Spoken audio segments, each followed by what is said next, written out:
Olá, nós tivemos uma semana bizarra na área econômica, sem contar as bizarrices nas outras áreas do governo. Dólar a 4,40. Nessa época, demolindo a cultura da oferta e procura. Não é? Porque é justamente nessa época de carnaval, uma semana antes, ou carnaval propriamente dito, e uma semana depois, que ocorre, no curto espaço de tempo, o maior fluxo de entrada de turistas e de moeda estrangeira no país. Então tem explicação. É uma bizarrice. O Paulo Guedes tentou justificar, alegando coronavírus, que teve uma influência, mas não muita, e por fim, culpando as empregadas domésticas, tentando fazer um paralelo perverso e maldoso, xenófobo até, porque ele disse que tem muitas belezas no Brasil para ver, porque não gasta aqui e tal. Bem, eu já saí daqui e conheço todos os estados do Brasil, mas não conheço todas as belezas do Brasil. E adoro ver o Brasil, não tenho interesse nenhum em ir lá para fora. Mas esse não é o caso. O caso é o direito de ir e vir. O caso é a liberdade do cidadão fazer o que quiser com o seu dinheiro, sem ser tutelado por ninguém. Não é? É uma garantia do cidadão, não importando o extrato social a que ele pertence. Certo? É disso que se trata. A desculpa que ele deu para consertar essa besteira foi pior.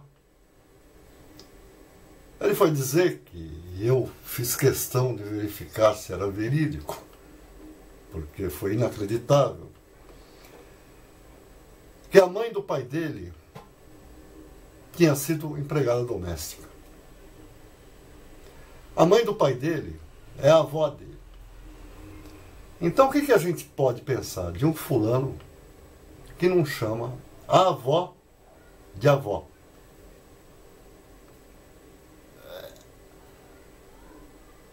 É um absurdo. É um absurdo. A moeda é um dos retratos da nação. Não do país, da nação. E a nação é o país físico, com o seu ambiente, as suas riquezas minerais, junto com a sociedade, composta pela população, que produz, que trabalha, que se desenvolve. Não é?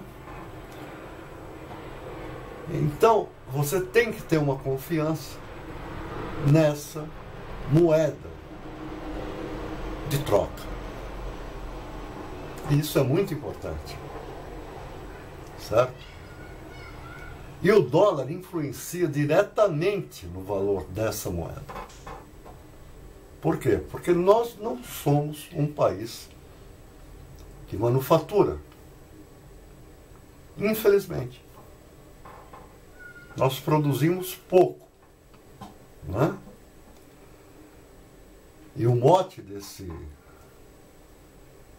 governo é continuar investindo na exportação de insumo primário. agrícola, pecuário. É isso. Entendeu? Nós somos fornecedores de matéria-prima. Então a gente paga esses suprimentos, todos que a gente adquire, em dólar.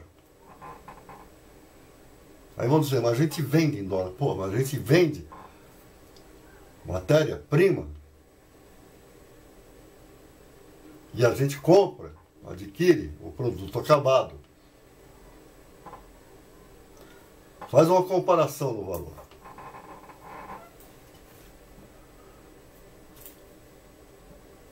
Eu vou contar uma historinha para relembrar o pessoal da minha idade, e eu sou bem velhinho, e a turma da academia, né, essa garotada que está aí, que não viveu isso. E não tem ideia do que é caos.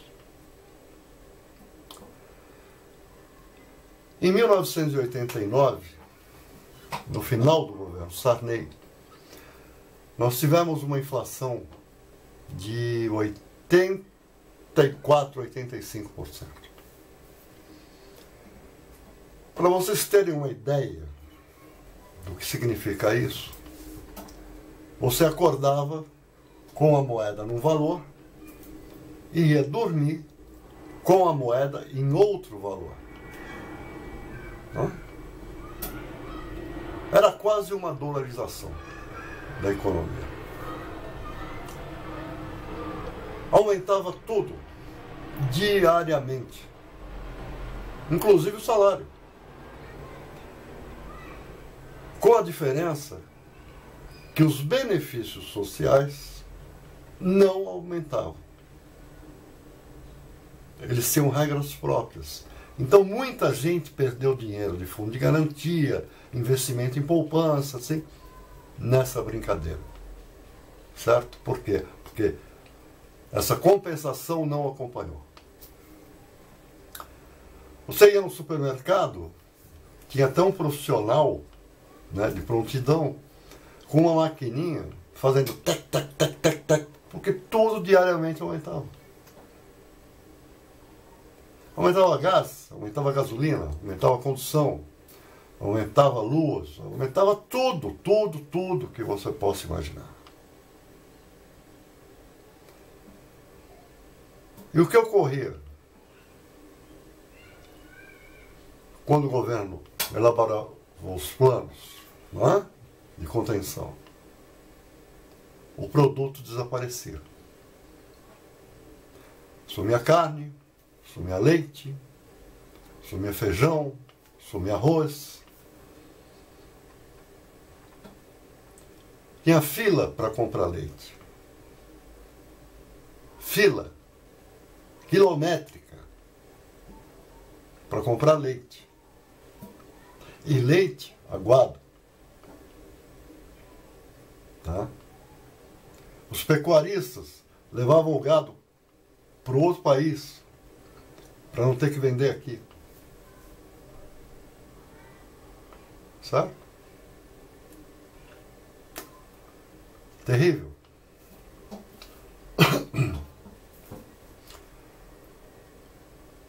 No final desse governo, em cima do discurso desse descalabro econômico, foi eleito Fernando Collor de Mello, o caçador de Marajás. Tem até uma cena, saiu uma reportagem dele pegando um silo que estava escondendo arroz, que devia estar dentro do estoque regulador, para conter os preços. O Collor veio com um plano mirabolante de enxugar a economia, retirando a moeda e abrindo torneirinhas. Sob o comando da Zélia Cardoso de Mello, que foi da Juventude Comunista. do PCB. Eita partidão. Não deu certo. E não deu certo não por incompetência do Ibrahim Ellis, que estava no Banco Central, porque ele era muito bom, mas porque o plano não tinha estrutura. E o Collor fez até algumas coisas boas. Incrível, mas fez. Para quem não sabe, e para os outros que não se recordam, o Collor investiu muito no meio ambiente e realizou até a Eco aqui. Né? Ele abriu o Brasil para o mundo em cima dessa temática do meio ambiente. Ele abriu as importações também, porque até aquela época a gente vivia, a nossa tecnologia era pré-histórica. Ele incentivou isso. Porém, era um corrupto. Né? Tinha uma fábrica de demandas comandada pelo PC Farias. E acabou ficando desacreditado, aí a economia vai junto.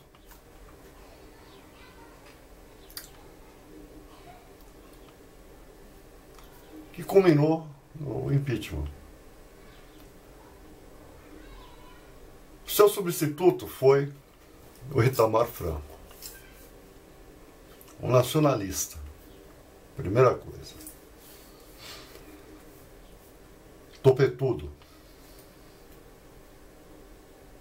E nada elegante. O Itamar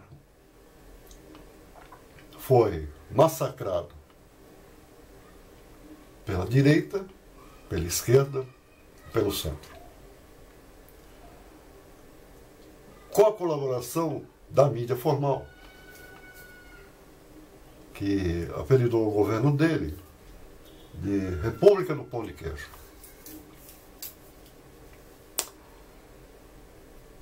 Muito bem. Teve um episódio, e eu acho que isso é que deflagrou todo o processo que veio posteriormente, no aeroporto, com, se eu me recordo, foi a Glória Maria, indagando do Itamar o anúncio, né, do aumento do gás pela Agência de Energia. O Itamar, com aquela característica falta de tato, respondeu para ela: o gás não aumentou. A Glória, que é jornalista de verdade, não deixou barato. Mas, presidente, a Agência Nacional de Energia anunciou que vigora a partir de amanhã o aumento do gás. Né? O que eu quero saber é qual é o impacto da inflação. Aí o Itamar, com aquela tradicional falta de delicadeza, virou: minha filha, eu sou o presidente da República. Se eu não assinei, não tem aumento. Ponto final. No dia seguinte, o Itamar baixou uma portaria determinando que qualquer aumento no país que fosse responsabilidade do Executivo tinha que passar e ter a chancela do presidente da República, não da presidência da República, do presidente da República. Isso é autoridade. Isso é saber o cargo que ocupa e a prerrogativa do cargo. Muito bem. Após esse episódio, o Itamar convocou o Fernando Henrique Cardoso, que é sociólogo, e estava no Ministério das Relações Exteriores, dando a ele uma função no Ministério da Fazenda como ministro e determinando que ele elaborasse um projeto para estabilizar a moeda e reduzir a inflação. Só isso. Um projeto modesto. Não tinha que aquecer indústria, não tinha que fazer nada. Só isso. Já falei, o Itamar é nacionalista.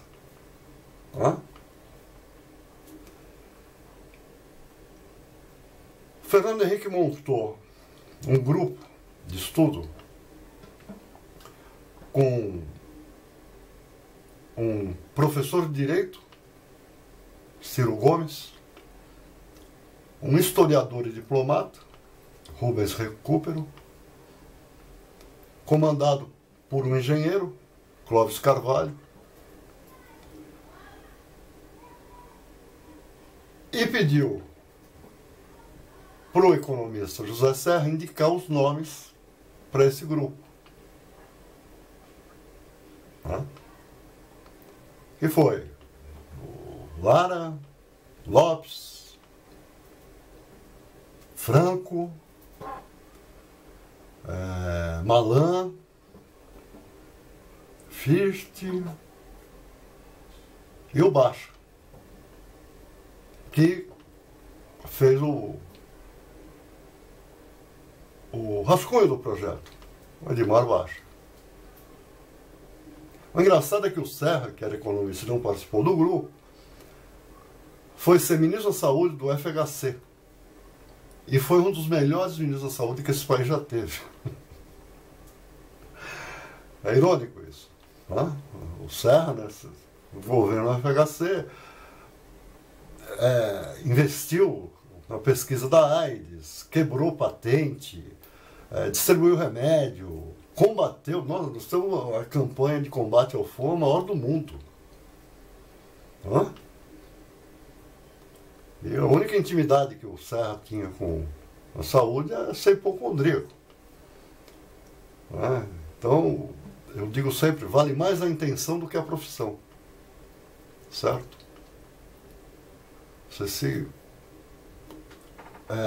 cerca dos profissionais e você, com a sua intenção, comanda de forma adequada. Mas retornando, o Fernando Henrique elaborou com esse grupo o Plano Real, que é um plano espetacular, magnífico. Não tem o que dizer, conserta aqui, conserta ali, arruma. Não. No estado que a gente estava, esse plano foi uma coisa assombrosa. Fernando Henrique anunciou em fevereiro e saiu do governo em março para ser candidato a presidente da República.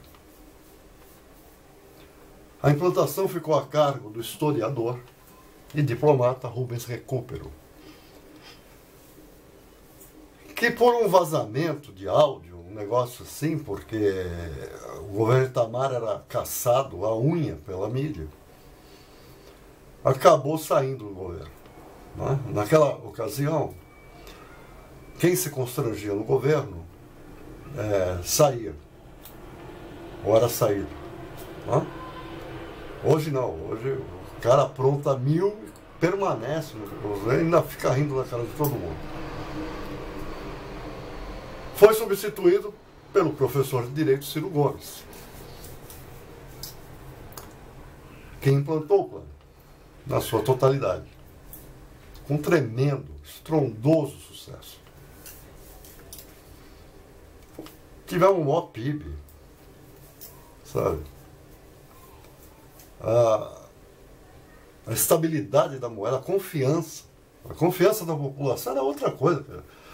Sabe? Era um negócio magnífico. E por esse motivo o FHC se elegeu com uma mão na frente e outra nas costas, porque ele tirou todo o lucro